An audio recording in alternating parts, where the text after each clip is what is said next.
तर मागच्या व्हिडिओमध्ये आपण ट्रायंगलचे काही बेसिक कन्सेप्ट बघितले. त्याच्यानंतर एरिया ऑफ ट्रायंगल कसा फाइंड करायचा ते आपण बघितलं. आता आपण ट्रायंगलचे जे एरिया आहे त्यांचा रेशो कशा प्रकारे घेतला जातो ते बघणार आहोत.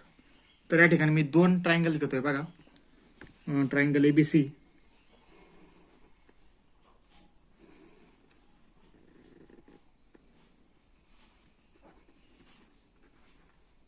आणि दुसरा घेतो ट्रायंगल PQR.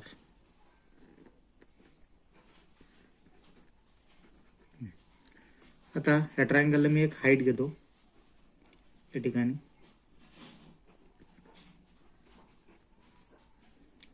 आणि याला पण एक हाईट घेतो.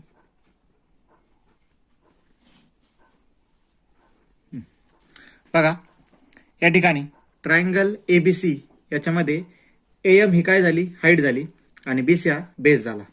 त्यानंतर ट्रायंगल PQR यामध्ये काय झालं, PS ही हाईट झाली आणि QR हा बेस झाला. आता आपण या ट्रायंगलचा एरिया लिहू आणि या ट्रायंगलचा एरिया या ठिकाणी लिहिणार आहोत. मग खाली बघा, area of triangle ABC is equal to, formula आहे 1/2 इंटू बेस, बेस काय आहे आपला BC, इंटू हाईट, हाईट काय आहे AM, बेस इंटू हाईट. त्याच्यानंतर आपण दुसऱ्या ट्रायंगलचा एरिया लिहू. Area of triangle PQR is equal to 1/2 into base काय आहे QR हा बेस आहे, इंटू हाईट काय आहे PS ही हाईट आहे. ओके, एरिया ऑफ ट्रायंगलचा जो फॉर्म्युला होता 1/2 इंटू बेस इंटू हाईट, तो आपण दोन्ही ट्रायंगलसाठी वापरला आणि दोन्ही ट्रायंगलचे एरियाज आपण या ठिकाणी लिहिले. आता यानंतर आपण ह्या एरियाचं काय घेणार आहोत, रेशो घेणार आहोत. आपल्याला काय घ्यायचं आहे, ratio of areas of two triangle. मग दोन ट्रायंगलचे एरिया आपण या ठिकाणी फाइंड केले. आता आपण त्यांचा रेशो घेणार आहोत. तर बघा, आपण रेशो आणि प्रोपोर्शन हा चॅप्टर मागच्या स्टँडर्ड मध्ये बघितलेला आहे. रेशो घेतो म्हणजे आपण या प्रकारे लिहित असतो बघा, area of triangle ABC as to area of triangle PQR, हा झाला त्यांचा रेशो. बरोबर, रेशो घेताना मध्ये आपण 2 डॉट देतोय, अशा प्रकारे लिहितो. पण त्यानंतर आपण हाच रेशो कशा प्रकारे लिहित असतो, न्यूमरेटर आणि डिनॉमिनेटरच्या फॉर्म मध्ये पण लिहित असतो. मग बघा, हा रेशो मी लिहितोय area of triangle ABC upon area of triangle PQR असा इज इक्वल टू, न्यूमरेटरला जो पहिला दिलेला असतो तो न्यूमरेटरला, आणि जो दुसरा दिलेला असतो तो डिनॉमिनेटरला लिहायचा असतो. या ठिकाणी दोन्ही ट्रायंगलचे जे एरिया आहेत त्यांचा रेशो मी घेतलेला आहे. एरिया ऑफ ट्रायंगल ABC जो फॉर्म्युला आहे जो या ठिकाणी आलेला आहे ते आपण इथं कॉपी करणार. 1/2 into BC into AM upon PQR साठी काय आलंय, 1/2 into QR into PS. Okay, याप्रमाणे आलं.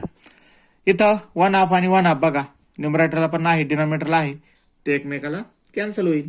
मग 1/2 ला 1/2 कॅन्सल झाल्यानंतर काय शिल्लक राहिले पुढे फक्त, is equal to BC into AM upon QR into PS. Okay, याप्रमाणे आलं. आता BC हा काय, बेस आहे बघा, पहिल्या ट्रायंगलचा बेस आहे, आणि AM ही काय आहे, हाईट आहे. त्यानंतर QR हा काय आहे, दुसऱ्या ट्रायंगलचा बेस आहे, आणि PS ही काय, दुसऱ्या ट्रायंगलची हाईट आहे. म्हणजे दोन ट्रायंगलच्या एरियाचा जर आपण रेशो घेतला तर तो रेशो त्यांच्या बेस इंटू हाईट बरोबर येत असतो बघा. म्हणजे पहिल्या ट्रायंगलची बेस इंटू हाईट आणि दुसऱ्या ट्रायंगलच्या बेस इंटू हाईट. तर आता पुढे चालायचं बघा, जर माझ्याकडे 2 ट्रायंगल असतील, आता जे ट्रायंगल घेऊ आपण, समजा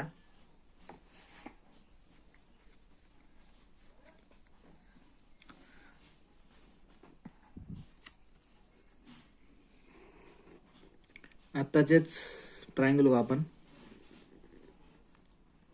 ABC, तिथे एक हाईट घेऊ आणि PQR.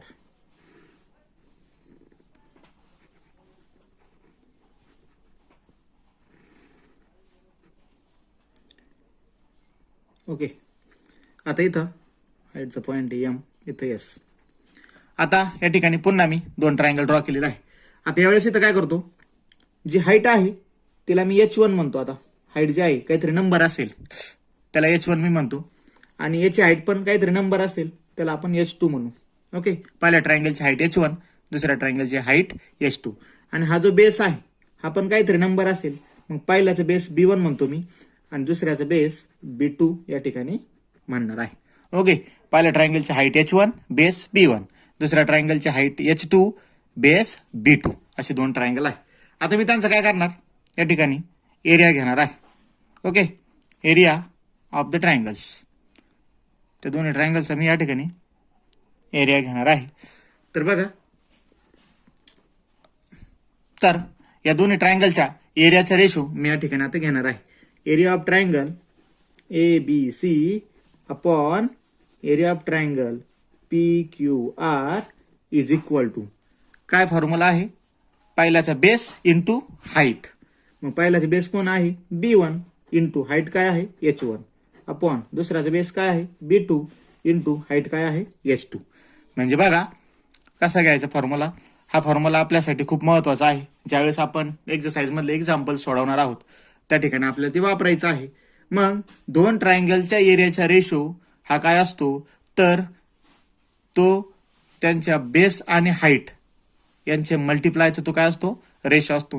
म्हणजे पहिल्याचा बेस इंटू हाईट यांची मल्टिप्लिकेशन घ्यायची आणि दुसऱ्याचा बेस इंटू हाईट यांची मल्टिप्लिकेशन घ्यायची आहे. हा फॉर्म्युला आपल्यासाठी महत्वाचा आहे. याचा वापर आपण एक्झाम्पल सोडवताना करणार आहोत. याला तुम्ही ब्रॅकेट करू शकता. याच्यानंतर जर दोन्ही ट्रायंगलच्या हाईट जर सेम असतील, आहे की नाही, तिथे 2 कंडिशन आपल्याला. पहिली बघा ए, जर if H1 is equal to H2, आहे की नाही, जर दोन्ही ट्रायंगलच्या हाईट इक्वल असतील, म्हणजे आपण ब्रॅकेट मध्ये म्हणू शकतो heights are equal, heights are equal. समजा आता जे ABC ट्रायंगल घेतलेले होते त्यांच्या जर हाईट्स इक्वल असते तर आपण काय केलं असतं, तर area of triangle ABC upon area of triangle PQR हा काय लिहिला असता, बेस, म्हणजे पहिल्याचा बेस अपॉन दुसऱ्याचा बेस, म्हणजे B1 अपॉन B2 लिहिलं असतं. बघा, जर हाईट कॉमन असत्या तर जर हाईट सारख्या असत्या तर हाईट एकमेकाला कॅन्सल झाल्या असत्या आणि काय शिल्लक राहिलं असतं, बेस आणि बेस, म्हणजे पहिल्याचा बेस अपॉन दुसऱ्याचा बेस. आणि जर बेस सेम असता, सेकंड बघा B पॉइंट म्हणतो मी, if B1 is equal to B2, म्हणजे काय, बेसेस आर इक्वल, आहे की नाही. जर दोघांचे बेस इक्वल असते तर काय केलं असतं आपण, area of triangle ABC upon area of triangle PQR, base equal आहे म्हणजे आपण तो रेशो हाईट बरोबर घेतला असता, म्हणजे H1 अपॉन H2. म्हणजे बघा इथं बेस एकमेकाला कॅन्सल झाला असता, इथं B1 असता, इथं पण B1 असता, तर इथं एकमेकाला ते कॅन्सल झाले असते. मग उरलं काय असतं, फक्त हाईट. मग हे लक्षात ठेवायचं, हा पॉईंट पण महत्वाचा आहे आपल्याला. जर हाईट्स इक्वल असतील तर त्यांच्या एरियाचा रेशो हा त्यांच्या बेस बरोबर घ्यायचा, आणि जर बेस इक्वल असतील तर त्यांच्या एरियाचा रेशो हा त्यांच्या हाईट्स बरोबर घ्यायचा. या 2 गोष्टी तुम्हाला लक्षात ठेवायच्या आहेत. आता प्रॅक्टिस सेट 1.1 ला आपण सुरुवात करूयात. आतापर्यंत आपण जे शिकलो, आहे का नाही, एरिया ऑफ ट्रायंगलचा रेशो, 2 ट्रायंगलच्या एरियाचा रेशो कसा घ्यायचा, हाईट सेम असेल तर काय करायचं, बेस सेम असेल तर काय करायचं, त्या सगळ्या गोष्टींचा आपल्याला आता वापर हे एक्झाम्पल सोडवण्यासाठी करायचा आहे. पहिलं एक्झाम्पल काय दिलं ते बघा, base of a triangle is 9 and height is 5. Base of another triangle is 10 and height is 6. Find the ratio of areas of this triangle.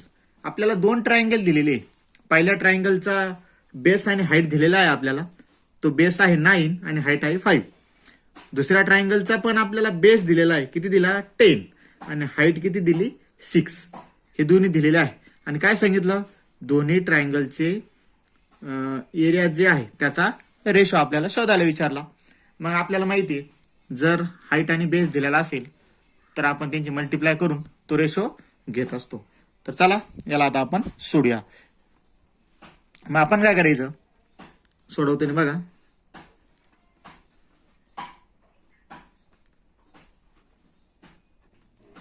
Late B1, H1, A1 be the base, height, area of first triangle. आपण काय केलं, जो आपल्याला triangle दिलेला होता त्याचा base काय मांडला B1, H1 हाईट आणि A1 हा एरिया मांडलेला आहे, हा फर्स्ट ट्रायंगलचा. आणि सेकंड ट्रायंगलचा पण आपण मानायचा B2, H2, A2 be the base, height, area of second triangle, area of second triangle. दुसऱ्या ट्रायंगलचं आपण काय मानलं, B2 base, H2 height, A2 हा एरिया मांडलं. आता आपल्याला ह्या व्हॅल्यू ज्यांच्या व्हॅल्यू दिलेल्या आहे, पहिल्याचा बेस दिलेला आहे, हाईट पण दिलेली आहे, आपल्याला एरिया माहित नाही. तर आपण मी दिली ना, देअरफॉर खाली काय लिहिणार बघा, B1 is equal to base किती दिला पहिल्याचा 9, मग इथं B1 इज इक्वल टू आपण काय लिहिणार 9. हाईट दिलेली आहे, काय दिली H1 ती दिलेली आहे 5, आहे की नाही. B1 H1 आपण या ठिकाणी लिहिला. त्यानंतर दुसराचा बेस दिलेला आहे आपल्याला B2 किती दिला 10 आणि हाईट दिली H2 इज इक्वल टू 6. बघा, बेस दिला हाईट दिली, बेस दिला हाईट दिली, त्या व्हॅल्यूज आपण इथं लिहिलेला आहे. आता आपल्याला माहिती आहे दोन्ही ट्रायंगलच्या एरियाचा रेशो काय घेत असतो आपण, बेस इंटू हाईट आपण बेस इंटू हाईट. मग आता आपण ते खाली लिहिणार, therefore A1 upon A2. A1 काय मानलेला आहे आपण, पहिल्या ट्रायंगलचा एरिया. A2 काय मानलेला आहे आपण, दुसऱ्या ट्रायंगलचा एरिया. तो काय लिहिणार आपण, is equal to B1 into H1 upon B2 into H2, हे की नाही. हा रेशो आहे कोणाचा, एरियाचा. कसा घेतो आपण, पहिल्या ट्रायंगलचा बेस इंटू हाईट आणि इथं अपॉन दुसऱ्या ट्रायंगलचा बेस इंटू हाईट. आता ह्या व्हॅल्यूज फक्त आपण या ठिकाणी पुट करू. काय आहेत व्हॅल्यू, B1 ची व्हॅल्यू काय आहे, इज इक्वल टू 9 आणि H1 ची व्हॅल्यू काय आहे 5 अपॉन B2 ची व्हॅल्यू काय आहे 10 इंटू H2 ची व्हॅल्यू काय आहे 6. इथपर्यंत झालं. आता आपण यांची मल्टिप्लाय करून घेऊ. 9 5 जा 45 अपॉन 10 6 जा 60. काय आलं, 45 अपॉन 60 आलं. बर, आता 45 अपॉन 60 हे दोन नंबर्स कोणाच्या टेबलमध्ये आहेत ते आपण बघूया किंवा यांना सिम्प्लिफाय करूया. तर 45 आणि 60 हे दोन नंबर जे आहे ते 15च्या टेबलमधले आहेत, म्हणून आपण त्यांना सिम्प्लिफाय केलं. 15च्या टेबलमध्ये 45 किती नंबरला आहे, तर 3 नंबरला आहे, अपॉन आणि 60 किती नंबरला आहे, 4 नंबरला आहे. 15 त्रिक 45, 15 चौक 60, 3 अपॉन 4. मग हा भेटला आपल्याला रेशिओ. कोणाचा रेशिओ भेटला, एरियाचा. मग खाली आपण आन्सर लिहिणार बघा, therefore ratio of areas of given triangle. जे दिलेले ट्रायंगल होता, गिव्हन ट्रायंगल्स, दिलेल्या ट्रायंगलच्या एरियाचा रेशो काय आला, इज 3:4. 3:4 आला. असं आपण त्याचं आन्सर त्या ठिकाणी लिहू शकतो. ओके, याचा तुम्ही स्क्रीनशॉट घेऊन. सेकंड नंबरचं एक्झाम्पल बघा. In figure BC is perpendicular to AB, AD is perpendicular to AB, BC is equal to 4, AD is equal to 8. Then find area of triangle ABC upon area of triangle ADB. या ठिकाणी दोन triangles आपल्याला दिलेले आहेत, triangle ABC आणि दुसरा triangle दिलेला आहे ट्रायंगल ADB. यांच्या एरियाचा रेशो आपल्याला फाइंड करायचा आहे, हे लक्षात ठेवा. बर, रेशो फाइंड करायचं म्हणल्यानंतर आपल्याला हाईट आणि बेस या दोन गोष्टी दोन्ही ट्रायंगलच्या माहीत पाहिजे. पहिल्या ट्रायंगलची हाईट जी आहे ती बघू आपण. एबीसी हा ट्रायंगल आहे. बघा, गिवन जे दिलेलं आहे ते व्यवस्थित बघायचं. इथं बीसी परपेंडिक्युलर टू एबी असं दिलेलं आहे. म्हणजे या ठिकाणी बीसी जे आहे ती आपली हाईट असते. आणि इथं काय दिलंय, एडी परपेंडिक्युलर टू एबी, म्हणजे एडी जे आहे ते आपल्या या ठिकाणी हाईट आहे.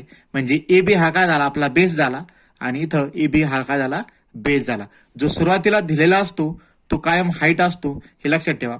आणि जे नंतर आलेला असतं तो असतो बेस. मग या ठिकाणी ट्रायंगल एबीसी याची हाईट काय झाली, बीसी. आणि ट्रायंगल एडीबी याची हाईट काय झाली, एडी. एडी ही हाईट दिलेली आहे. बर, दोघांना कॉमन बेस आहे. बघा, दोघांचा बेस काय आहे, इथं एबी दिलेला आहे, इथे एबी दिलेला आहे. आणि दोन्ही ट्रायंगलचा बेस हा कॉमन आहे. कोण आहे, एबी. म्हणजे या ठिकाणी बेस हा काय आहे, इक्वल आहे. आणि जर बेस इक्वल असेल तर आपल्याला माहिती आहे त्या दोन ट्रायंगलच्या एरियाचा रेशो आपण कशाबरोबर घ्यायचा असतो, हाईट बरोबर. मग आपण या ठिकाणी काय करायचं, आन्सर लिहिताना बघा, गिवन लिहा आधी एकदा. BC is perpendicular to AB, comma AD is perpendicular to AB. त्याच्यानंतर BC is equal to 4, comma द्या, AD is equal to 8. हे काय सगळं आपल्याला गिवन आहे. ओके, आन्सर मध्ये डायग्राम काढण्याची काही गरज नाही, हे गिवन आहे. त्याच्यानंतर आपण डायरेक्टली काय करायचं आता, एरिया ऑफ डायरेक्टली आपण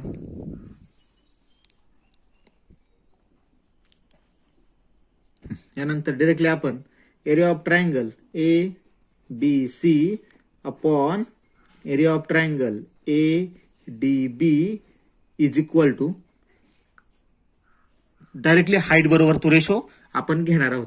पहिल्या ट्रायंगलची हाईट काय आहे, बीसी. आणि दुसऱ्या ट्रायंगलची हाईट काय आहे, एडी. या ठिकाणी दिलेलं आहे बघा, बीसी परपेंडिक्युलर म्हणजे बीसी हाईट आणि दुसऱ्या ट्रायंगलची हाईट काय झाली, एडी. आपण ते या ठिकाणी लिहिणार. बीसीची याला कारण लिहिणार पुढे. आता हे असं का लिहिलं डायरेक्टली, इथं म्हणायचं डॅश करायचं, पुढं डॅश करायचं, कारण लिहायचं, base are equal, bases are equal किंवा बेस इज कॉमन असं पण तुम्ही म्हणू शकता. मग बेस कॉमन आहे म्हणून आपण रेशो कशाबरोबर घेतला, हाईट बरोबर घेतला. व्हॅल्यू पुट करा. काय आहे बीसीची व्हॅल्यू, बीसीची व्हॅल्यू आहे 4 अपॉन एडीची व्हॅल्यू काय आहे 8, 4 अपॉन 8. याला थोडं सिम्प्लिफाय पण तुम्ही करू शकता. कोणाच्या टेबलमध्ये आहे, 4च्या टेबलमध्ये आहे, म्हणून आपण पुढे लिहू शकतो इज इक्वल टू 4 1 जा 4, 4 2 जा 8. 4 एक नंबरला आहे म्हणून 1 लिहिला आणि 8 2 नंबरला आहे टेबलमध्ये म्हणून 2 लिहिला. म्हणजे हा रेशो काय आला, 1/2. बरोबर. खाली आन्सर लिहू. मग आपल्याला क्वेश्चन काय विचारला होता तो नीट लक्षात ठेवायचा आणि व्यवस्थित ते आन्सर लिहायचं. काय विचारलं होतं, हे फाइंड करा म्हणून विचारलं होतं, म्हणून खाली लिहिणार मी, therefore area of triangle ABC upon area of triangle ADB is equal to 1/2. लक्षात ठेवा. फक्त इथं पॉईंट काय महत्वाचा आहे, बेसेस आर इक्वल हे म्हणायचं आहे. आणि त्यानुसार रेशो कोणाबरोबर घ्यायचा, हाईट बरोबर घ्यायचा. हाईटच्या व्हॅल्यू त्या ठिकाणी पुट करायच्या, सिम्प्लिफाय करायचं आणि तुमचं हे एक्झाम्पल या ठिकाणी संपलं.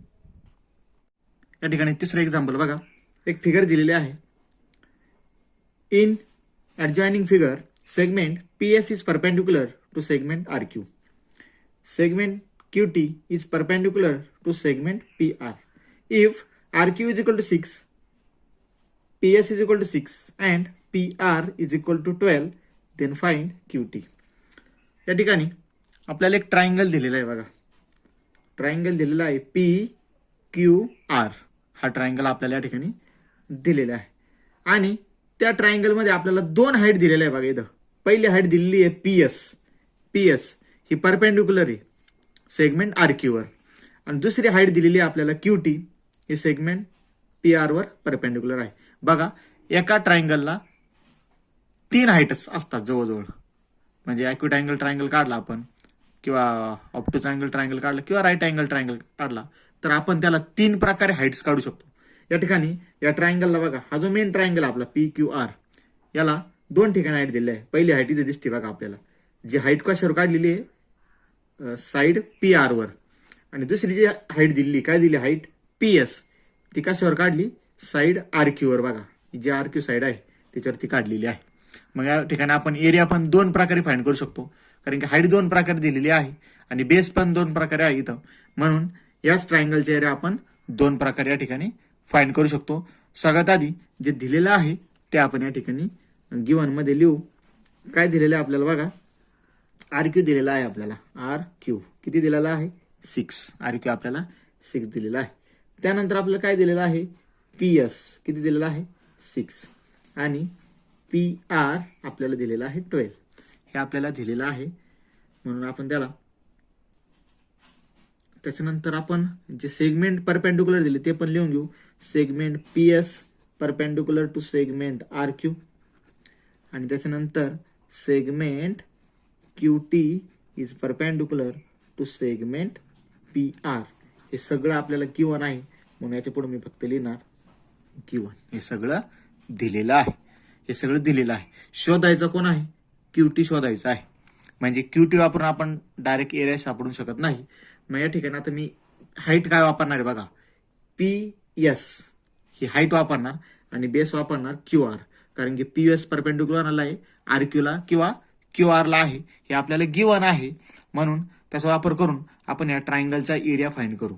बरं, ट्रायंगलचा एकच ट्रायंगल या ठिकाणी दिलेला आहे, त्याचा एरिया कसा पण सापडला तरी तो सारखाच असतो, हे कायम लक्षात ठेवायचं. मग या ट्रायंगलचा आपण सुरुवातीला एरिया फाइंड करून घेऊ. मग खाली बघा जे दिलेलं आहे त्याचा वापर करू आपण. सगळ्यात आधी एरिया ऑफ ट्रायंगल PQR, जो ट्रायंगल आहे PQR, फॉर्म्युला काय आहे, 1/2 into base into height. Base काय आहे या ठिकाणी, RQ काय आहे, बेस. तुम्हाला मी आत्ताच सांगितलं की जो सुरुवातीला दिलेला असतो तो हाईट असतो, आणि नंतर जे दिलेला असतो तो काय असतो, बेस असतो. म्हणजे बेस आहे तुमचा RQ इंटू हाईट काय आहे तुमची PS. Okay, RQ into PS. RQ ची व्हॅल्यू किती दिली ती पुट करा, is equal to 1/2 into RQ किती दिला, 6 दिलेला आहे, इंटू PS किती आहे, 6 दिलेला आहे. म्हणजे तर आलं 1/2 इंटू 6 इंटू 6. आता हे मनातल्या मनात तुम्ही कॅल्क्युलेशन करू शकता, रफ वर्क करू शकता, आणि डिरेक्टली मग या ठिकाणी आन्सर लिहू शकता. काय आलं, 6 जा या ठिकाणी किती आलं, 36. 6 जा किती आलं, 36. आणि 36चा आपल्याला काय करायचं आहे, हाफ करायचा आहे. 36चा हाफ किती येईल, तर तो येतो 18. म्हणून आपण डिरेक्टली या ठिकाणी आन्सर लिहू शकतो 18. बघा मी डायरेक्टली 18 का लिहिलं, कारण की 6 इंटू 6 आधी आन्सर फाइंड करून घेतलं, ते आलं 36, आणि 36चा मी हाफ केला, पुढे 1/2 आहे म्हणजे हाफ करायचं आपल्याला, मग 36चा हाफ आला 18. हे कशाचं आन्सर आलं, हे आन्सर आलं एरिया ऑफ ट्रायंगल PQR. याचं आन्सर आलं 18. 18च्या पुढे तुम्ही स्क्वेअर युनिट्स धेन करून लिहायचं आहे बघा, कारण की हा एरिया आहे. एरियाला काय असतं, काहीतरी युनिट असतं. इथं जर सेंटीमीटर दिलं असतं, समजा 12 सेंटीमीटर असतं किंवा 6 सेंटीमीटर असतं, तर मी लिहिलं असतं स्क्वेअर सेंटीमीटर. पण या ठिकाणी सेंटीमीटर असं युनिट काही दिलेलं नाही, म्हणून मी एरिया ऑफ ट्रायंगल PQR काय लिहिलं, 18 स्क्वेअर सेंटीमीटर. आपल्याला हा एरिया भेटला, याला एक नंबर आपण या ठिकाणी देऊन टाकू. एरिया ऑफ ट्रायंगल PQR किती सापडला आपल्याला, 18, आणि त्याला मी इक्वेशन नंबर 1 नाव दिलं. आता मी बघा दुसऱ्या हाईट आणि बेसचा वापर करणार. पहिली हाईट वापरली मी काय, PS, बेस काय वापरला, RQ. आता मी दुसरी हाईट काय वापरायची, QT, आणि बेस काय PR. यांचा वापर करून मी त्या ट्रायंगलचा एरिया फाइंड करणार. बघा ट्रायंगल एकच आहे, परंतु हाईट 2 ठिकाणी दिलेली आहे. इथे एकदा हाईट आहे, इथे एकदा हाईट आहे.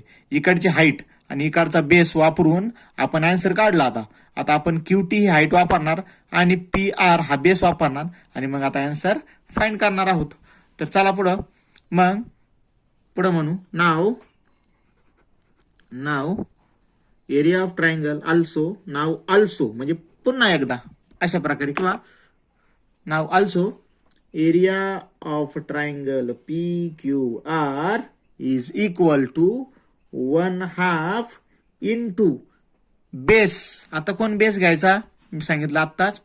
बेस कोण घ्यायचा आता, पी आर हा बेस आणि हाईट कोण आहे आपली क्यूटी. पी आर हा बेस इंटू हाईट काय आहे क्यूटी. क्यूटी ही आपली हाईट झालेली आहे. तर या ठिकाणी त्यांची आपण काय करू, व्हॅल्यूज पुट करू. बर, व्हॅल्यूज पण कशा कशाच्या माहित आहे ते बघावं लागेल आपल्याला. आपल्याला क्यूटी काढायचा आहे, म्हणजे क्यूटीची व्हॅल्यू आपल्याला माहित नाही, पण आपल्याला पी आर ची व्हॅल्यू त्यांनी या ठिकाणी दिलेली आहे. पी आर ची व्हॅल्यू किती दिलेली रे, 12. इथे दिसती पी आर ची व्हॅल्यू 12 दिलेली आहे. बर, पी आर ची व्हॅल्यू 12 तिथं माहित झाली. आणि आपण area of triangle P Q R हा पण फाइंड केला, किती आला 18. बरोबर, मग त्या व्हॅल्यूज आपण वापरू. मग ह्या एरियाची व्हॅल्यू किती आली ती 18, ती मी या ठिकाणी पहिल्यांदा पुट करतो. किती आली ती 18 इज इक्वल टू 18. पुढं हाफ आहे तसा दिल्या, हाफ आहे तसा.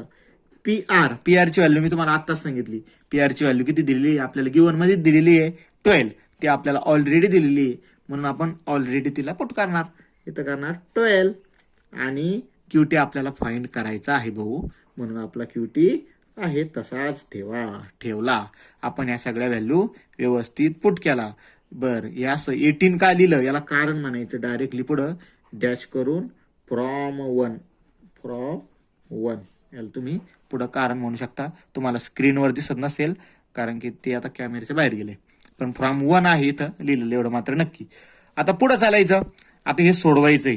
हे क्यूटीचे जे मल्टिप्लायला आहे सगळे अपोजिटला पाठवून देऊ, आहे का नाही, किंवा आधी 1/2 कोणाचा शोधून घेऊ, 12चा 1/2 शोधून घेऊ, म्हणजे आपल्याला क्यूटी शोधायला मदत होईल. मग 18 आहे तसंच लिहा बघा, 18 आहे तसंच लिहिलं मी पहिल्यांदा. इज इक्वल टू 1/2 कोणाचा शोधायचा रे, 1/2 12चा 1/2 शोधायचा, म्हणजे 12चा हाफ शोधायचा मला. काय इन 12चा हाफ, 12चा हाफ किती येतो 6 येतो. मग या ठिकाणी आपण 6 लिहू इंटू पुढे काय लिहिणार क्यूटी. पुढे क्यूटी आहे तसंच लिहिणार. बर, 18 is equal to 6 into QT. बरं, आपल्याला फाइंड कोण करायचंय, क्यूटी करायचंय, म्हणून आता पुढच्या स्टेपला आपण म्हणणार therefore QT is equal to, QT find करायचंय. क्यूटीला हा मल्टिप्लायला आहे, बरोबर, मल्टिप्लायला आहे. मग अपोजिटला हा 6 अपोजिटला पाठवून दिला तर तो कशाला जाईल, डिवाइडला जाईल, किंवा न्यूमरेटरला आहे म्हणून तो डिनॉमिनेटरला जाईल. मग पुढे आपण लिहिणार क्यूटी इज इक्वल टू 18/6. हा 6 पलीकडे गेलो डिवाइड करतो, ध्यानात ठेवा इथं, कारण की मल्टिप्लाय करून राहिला. त्यांनी पार्टी बदलली का तो काय करतो, डिवाइड करतो. 6 ना 18ला डिवाइड केलं.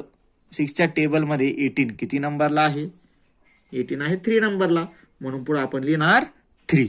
म्हणजे आपल्याला क्यूटीची व्हॅल्यू या ठिकाणी किती मिळाली, क्यूटी इज इक्वल टू 3. क्यूटीची व्हॅल्यू आपल्याला 3 मिळाली. हे आपलं आहे अँसर. आपल्याला त्यांनी एवढंच विचारलेलं होतं. ओके, क्यूटी फाइंड करा. बघा एक्झाम्पल, बघा फिगर दिलेली होती, है की नाही. एक्झाम्पलमध्ये काय दिलेलं होतं आपल्याला, फिगर दिलेली होती. फिगरमध्ये थोडी इन्फॉर्मेशन दिलेली होती आणि आपल्याला क्यूटी फाइंड करायला होता. सगळ्यात आधी पहिली स्टेप म्हणजे आपल्याला 2 हाईट आणि 2 बेस दिलेला आहे, ही गोष्ट लक्षात आली पाहिजे. मग पहिली हाईट आणि पहिला बेस वापरून आपण तो ट्रायंगलचा एरिया फाइंड करून घ्यायचा.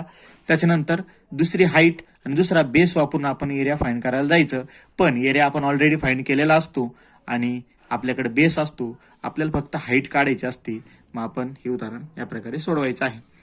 तर व्यवस्थित तुम्ही याचा स्क्रीनशॉट घेऊ शकता. स्क्रीनशॉट घेऊन त्याला नंतर व्यवस्थित लिहून काढा.